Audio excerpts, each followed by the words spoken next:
O Novo Testamento fala muito sobre a redenção, mas será que nós entendemos realmente o que é a redenção?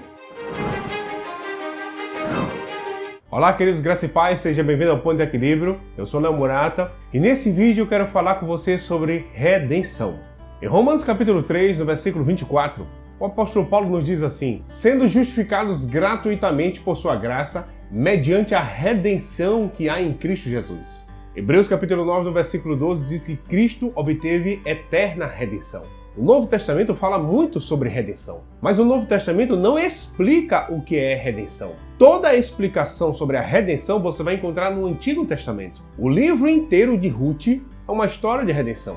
Ruth é casado com um dos filhos de Noemi. Sobrevém uma tragédia sobre aquela família e Noemi perde o seu marido e os dois filhos, e um dos filhos de Noemi era o marido de Ruth. As duas ficam viúvas. E no livro de Ruth é narrado que Boaz, um parente de Noemi, ele se torna o resgatador de Ruth. Nós podemos ter um resumo do que é a redenção em Levítico capítulo 25, no versículo 25. Está dito assim: se teu irmão empobrecer e vender alguma parte das suas possessões, então virá o seu resgatador, seu parente, e resgatará o que seu irmão vendeu. De uma forma resumida, redenção significa o resgate de uma propriedade ou de uma pessoa da escravidão. E perceba que Levítico diz que o resgatador tem que ser um parente. Hoje, se alguém tomar um empréstimo bancário, antes do banco liberar aquele crédito, ele precisa dar garantias ao banco que ele vai honrar aquele pagamento. No Antigo Testamento não existiam bancos, mas já existiam pessoas que emprestavam dinheiro. E da mesma forma, o tomador do empréstimo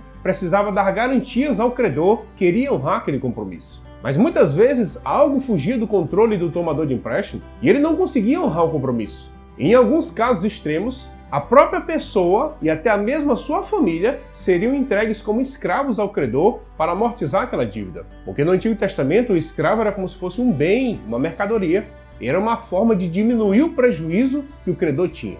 Em 2 Reis, no capítulo 4, a partir do versículo 1, narra uma história dessa. Certa mulher das mulheres dos discípulos dos profetas clamou a Eliseu dizendo: meu marido, teu servo, morreu, e tu sabes que ele temia ao Senhor. É chegado o credor para levar os meus 2 filhos para lhe serem escravos. O servo de Deus, discípulo dos profetas, morreu e deixou a família com dívidas. Chegando o credor, a família não tem como pagar a dívida. Os filhos iam ser entregues como escravos. Graças a Deus houve intervenção divina nessa história e a mulher, através de um milagre, conseguiu pagar a dívida. Mas essa história, onde pessoas eram entregues como escravas, ela se repetia por muitas vezes no Antigo Testamento. E é por causa disso que Deus instituiu o ano do jubileu. A cada 50 anos acontecia o ano do jubileu. E no ano do jubileu, as dívidas eram perdoadas, as propriedades eram devolvidas e os escravos eram postos em liberdade. Era uma oportunidade que Deus dava para zerar a vida das pessoas e elas recomeçarem tudo de novo.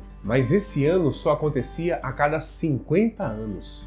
Mas existia uma outra oportunidade para a pessoa que foi escravizada por causa de dívida. Se chama redenção. E na redenção, um parente próximo que tinha condições financeiras vinha e pagava aquela dívida da pessoa. Mas é muito importante você entender o que acontecia. Quando esse parente vinha e pagava aquela dívida, aquele escravo estava livre do seu antigo credor, mas agora ele pertence ao seu parente que comprou a sua dívida. Mas se antes ele era escravo daquele credor e agora ele é escravo do seu parente, se ele continua sendo escravo, o que é que muda?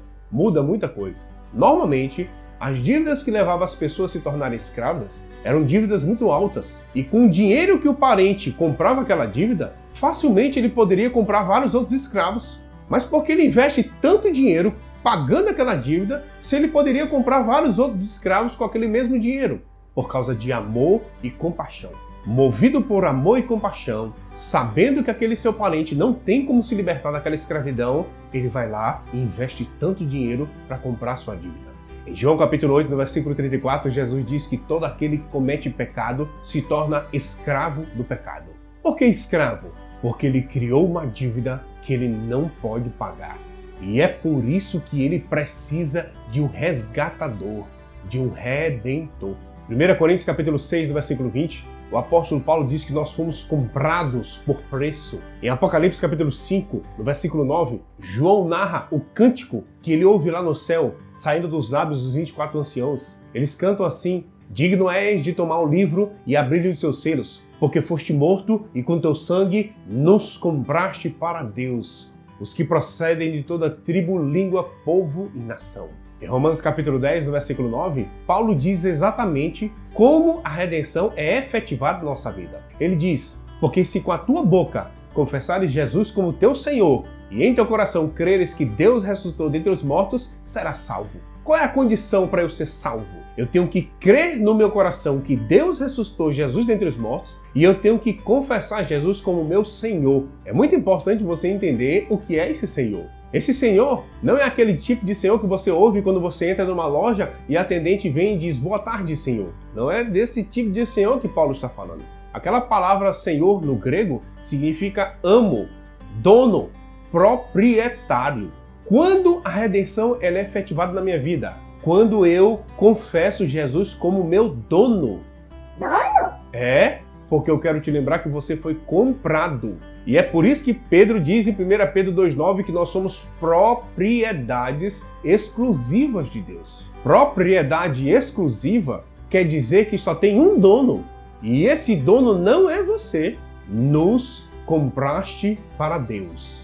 Talvez você já ouviu falar da parábola dos talentos, que está lá em Mateus capítulo 25, onde o Senhor da parábola chama 3 servos, dá 5 talentos para um primeiro, 2 talentos para o segundo e 1 talento para o terceiro. Eu quero ler com você a prestação de contas do terceiro servo, aquele que recebeu 1 talento. No versículo 24 está escrito assim: Chegando por fim o que recebera 1 talento, disse: Senhor, sabendo que és homem severo, que ceifas onde não semeaste e ajuntas onde não espalhaste, receoso, escondi na terra o teu talento. Aqui tens o que é teu. Respondeu-lhe, porém, o Senhor: servo mau e negligente. Sabias que ceifa onde não semeei e ajunto onde não espalhei? Cumpria, portanto, que entregasses o meu dinheiro aos banqueiros, e eu, ao voltar, receberia com juros o que é meu. Ele deu 1 talento para esse servo. E ele esperava que esse servo pegasse esse talento e multiplicasse para quando ele voltar, aquele dinheiro estar multiplicado. Mas ao invés do servo fazer a vontade do seu senhor, ele vai pegar o talento, vai enterrar aquele talento e vai viver a sua própria vida fazendo a sua própria vontade. Mas na hora da prestação de contas,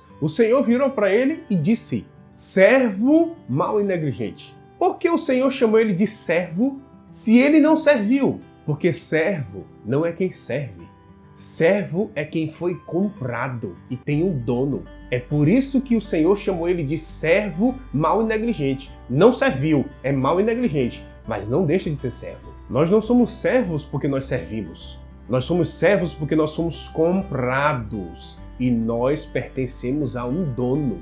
Não é o que você faz que determina que você é servo. É o que ele fez por você. E o que foi que ele fez por você? Ele te comprou por um alto preço.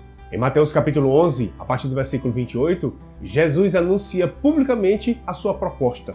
Ele diz assim: Vinde a mim todos os que estáis cansados e sobrecarregados, e eu vos aliviarei. Tomai sobre vós o meu jugo e aprendei de mim, porque eu sou manso e humilde de coração, e achareis descanso para a vossa alma, porque o meu jugo é suave e o meu fardo é leve. Jesus vira para as pessoas que estão cansadas e sobrecarregadas e diz: Tome sobre vós o meu jugo, porque o meu jugo é suave e o meu fardo é leve. Qual é a proposta dele? Ele retira esse jugo pesado que está sobre nós e coloca o seu jugo, que é suave e leve. Mas existe um jugo sobre nós. É muito importante você entender que nós não somos um jumento selvagem solto na floresta para fazer o que quisermos. A Bíblia nos chama de ovelhas do seu pastoreio, que ouvem a voz do seu pastor e seguem.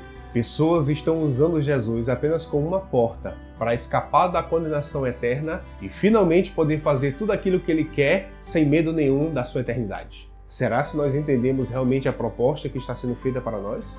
Mas Deus não é meu pai?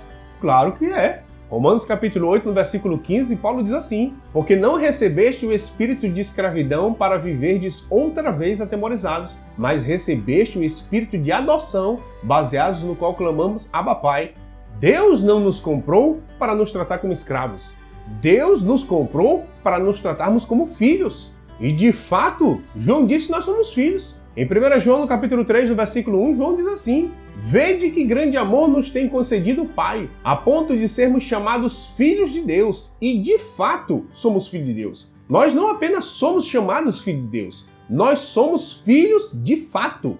Graças a Deus por isso. Mas eu te pergunto, isso muda o fato que nós fomos comprados? Sim, Deus não nos comprou para nos tratar como escravos. Deus nos comprou para nos tratarmos como filhos.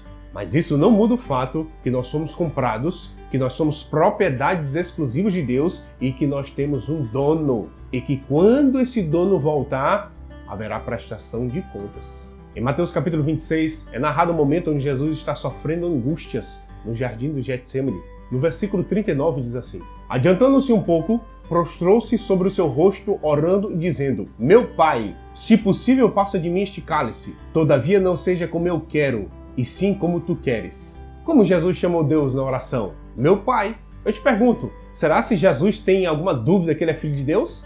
Não, nenhuma. Meu Pai. Ele não tem dúvida que ele é filho de Deus. Mas como é que Jesus termina a oração? Que não seja feito o que eu quero, e sim o que tu queres. Jesus tem plena consciência de que ele é filho de Deus. Meu Pai, ele tem plena consciência que ele é filho de Deus. Mas ele tem um comportamento de servo. Que não seja o que eu quero, e sim o que tu queres. Jesus é o nosso exemplo. Consciência de filho e comportamento de servo.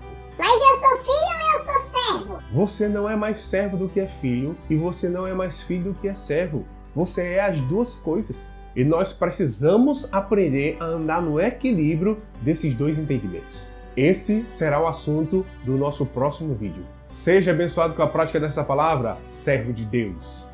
E até o próximo vídeo. Você pode até ter chegado no Evangelho com a motivação deturpada, assim como muitos de nós chegamos. Mas ao longo da sua caminhada com Deus, você precisa corrigir a sua motivação. A sua motivação não pode mais ser o que Deus pode te dar, mas a sua motivação precisa ser a pessoa de Deus. Você não está mais no Evangelho pelo que você pode ganhar. Você está no Evangelho pela pessoa que você já ganhou. Você já ganhou a Cristo.